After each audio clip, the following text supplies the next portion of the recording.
This is the book of Mark, chapter 3, verse 25 in the Holy Scriptures, and it reads, "And if a house be divided against itself, how can it stand?" Shalom. First and foremost, I'd like to give all praises and glory and honor to Yahweh, Ba'ashem, Yahweh Shai, Ba'ashem, Wakar Kadash. Double honors to the elders for preaching his word truthfully and sincerely. And shalom to the Akim, scattered through the four corners of the globe, preaching the word truthfully and sincerely as well too. And I say shalom. And this is a recent news article by Kevin Frick-King and Lisa Makaskasko from the Associated Press. This was about 25 minutes ago. And it reads, the House GOP votes to outlast Democratic Omar from major committee. And the reason why I brought out Mark 3 and 25, we seeing that great division between the people, the liberals and the conservatives. After the new House Speaker, oh, what up, man?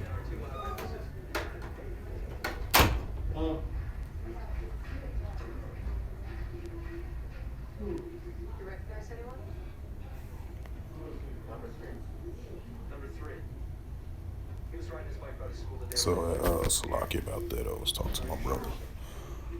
So yeah, like I was mentioning, the reason why I brought out the book of Mark, chapter 3, verse 25, we seeing that great division between the liberals and the conservatives. And once recently, the House Speaker, which he's a Republican, after Nancy Pelosi, the House Speaker, she had stepped down, and then we have a new leader. You've been seeing as of lately a division between the Democrats and the conservatives, And I believe I did a news article about the debt ceiling. They was having discussions about the debt ceiling possibility is gonna be in default. And then there was another news article came out saying that the United States is going to borrow more than $2 billion or $1 trillion or something like that. So they won't be in default of their debt, Now, if it was going to be a potential debt ceiling, that was going to cause a lot of stir between, for the United States and its economy, And so I had read a news article. It was stating that the House Speaker the newer House Speaker represents the Republicans, and then you have the President of the United States, Joe Biden. And according to reports, they had a little clash over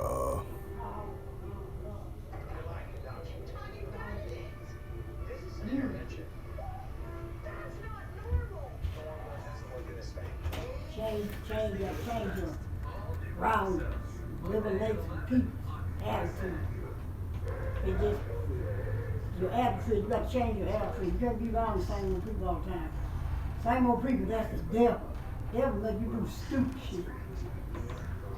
Serious.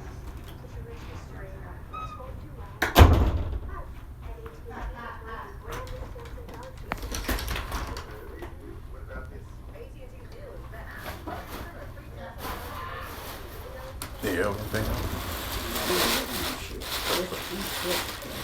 Oh, Yeah, come over here and read that stuff. okay. Okay. Yes, ma'am. There you go. They don't want it, they need some help. Right. At least you're going back to school, doing that. Right. Oh.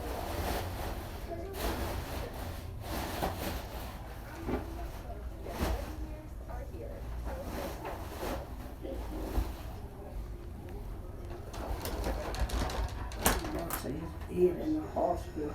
Yes. He got dizzy or something. Right. That's blood pressure. Hope he be all right. He's over there somewhere. Right. I'm not hospital. I And police on pull somebody down on that street. Everybody, about T-Mobile. Must be right over there. Yeah, right. Don't you be walking there. Right. And insurance, you got shit.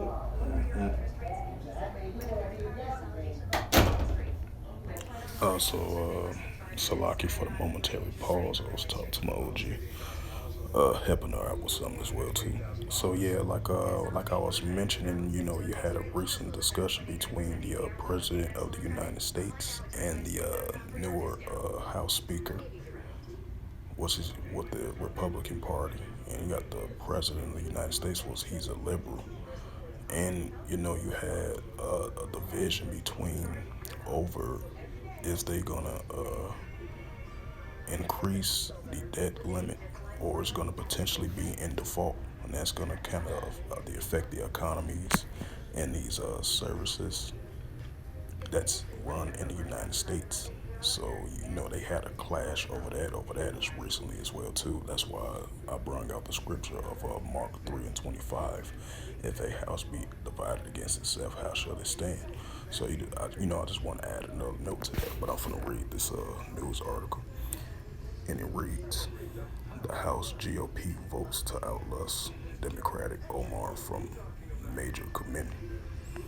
And it says the Republican-led House vote after a raucous debate Thursday to outlast Democratic Omar from the Chamber's Foreign Affairs Committee, citing her anti-Israel comments in a dramatic escalation after Democrats last session booted far-right GOP lawmaker over incendiary remarks. House Speaker Kevin McCarthy. Oh, that's the House Speaker named Kevin McCarthy. Salaki for that. House Speaker Kevin McCarthy was able to solidify a Republican support against the Somalian-born Muslim woman in the new Congress, although some GOP lawmakers have expressed reservation removing of lawmakers from House committee was initially apprehended until the Democrats outlast 2 years ago of hard right Republican majority Tyler Green of Georgia and Paul Gusher of Arizona. The 218-11 vote amongst the party lines came after a heated voice raised debate in which Democrats accused the GOP of targeting Omar based on her race. And it says Omar defended herself on the House floor, asked if anyone was surprised she was being targeted because when you use push power, power pushes back. Democratic colleagues hugged and embraced their colleagues during the vote. My voice will get louder and stronger, and any leadership will be celebrated around the world, Omar said in a closing speech. Republicans focus on 6 statements Omar has made that under the totality of the circumstances, disqualifying her from serving on the Committee of Foreign Affairs, said Representative Michael Guest, Republican of Mississippi, I believe. And it says all members, both Republicans and Democrats alike, who seek to serve the Foreign Minister Affairs should be held to the highest standard of conduct due to the international sensitivity and national security concerns under the jurisdiction of this committee. Guest said the resolution proposed by Rep. Max Miller, Republican of Ohio, a former official in the Trump administration, declares Omar comments has brought dishonor to the House of Representation. It says Democratic leaders Hakeem Jeffries of New York City said Omar has made mistakes and used you-know-what tropes that were condemned by House Democrats 4 years ago. But that's not what Thursday vote was about, he said. It's not about accountability, it's about political revenge, Jeffrey said. Representative Alexander Ocasio-Cortez took it one step further. saying the GOP action was one of the disgusting legacies after you know what, a September 11th, you know what, targeting the racism against you know what Americans throughout the United States of America, and this is an extension of that legacy. She added, this is about targeting women of color. Omar is one of the first two Muslim women elected to Congress. She also the first to wear a hijab in the House chamber as floor rules were changed to allow members to wear head coverings for you know what reason purposes. She quickly generated controversial after entering Congress in 2019 with a pair of tweets that suggested lawmakers who support Israel is motivated by money. In the first, she criticized the American Israel Public Affairs Committee of AIPAC. It's also about the Benjamins, baby. She wrote invoked slang about $100 bills. It says acts on tweet who she though was paying members of Congress to support Israel. Omar responds to the AIPAC. Those comments sparked a public rebuke from the House Speaker and Nancy Pelosi and other Democrats who were made clear that Omar has overstepped. She soon apologized. We have we have to always be willing to step back and think. No criticism, just as I expected people to hear when others attack me about identity. Omar tweeted, this is why I unequivocally apologize. Democrats rally a fierce defense of Omar that experience she brings to the Congress. Blacks and Latinos, progressive lawmakers particularly spoke on her unique voice in the House and criticized Republicans for what they call racist attacks. A racist gaslighting, says Republican Cory Bush of I think he a Democratic from Missouri. A revenge solution, says Representative of Pramila Jayapal of Washington, the chair of Progress Caucus.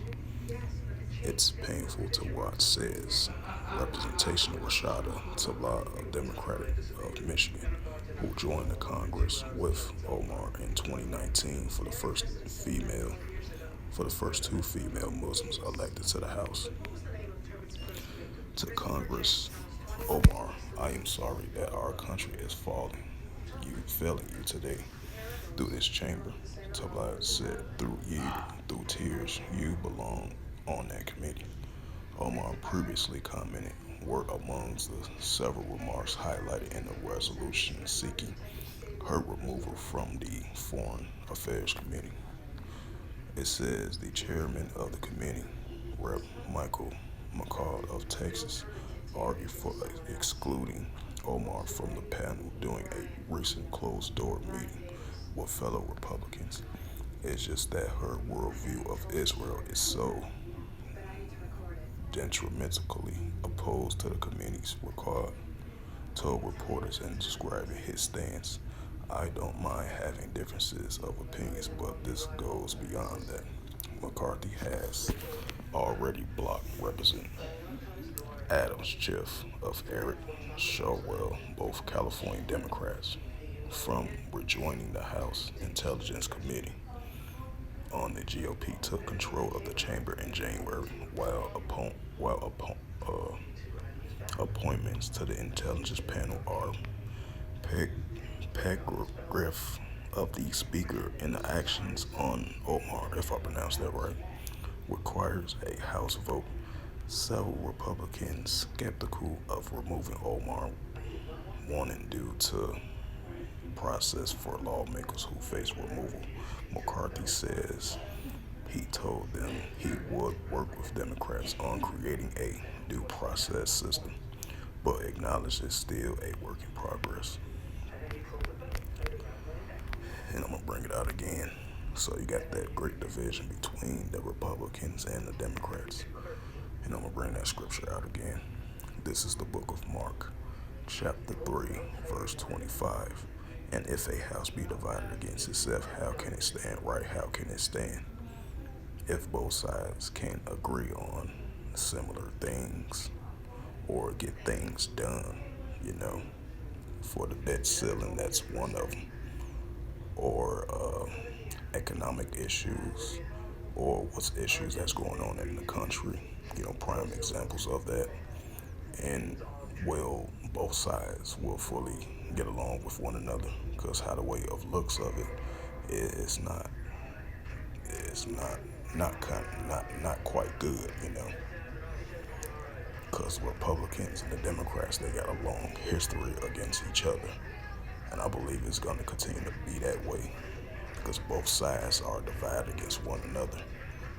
You have people on the liberal side agree to these certain things, and you got the conservatives doesn't agree with certain things of what the liberals believe in, and then you got the liberals don't agree on certain things of what the conservatives believe in.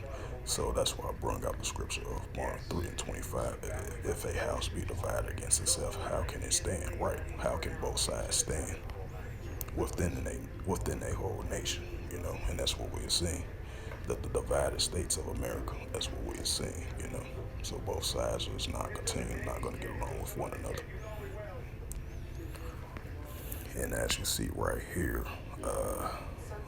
the House GOP votes to outlast. I'm not trying to get into politics or nothing like that, but this was just recent news coming out that shows you an example of divisions between both sides here in the United States of America. Of the book of Mark 3:25, if a house be divided against itself, how should it stand? And we've seen division between both sides, people on the conservative side and people on the liberal side. As this latest news come out from the Associated Press of House GOP votes to outlast Democratic Omar from major committee. And so with that, hopefully this sit-down lesson was edifying of this recent news article that just came out from the Associated Press. And with that, I would like to give all praises, glory, and honor to Yahweh, Ba'ashem, Yahweh Shai, Ba'ashem, Wakar Kadash. Double honors to the elders for preaching His word truthfully and sincerely. And shalom to the Akim, scattered through the four corners of the globe, preaching the word truthfully and sincerely. And until next time, I will say shalom.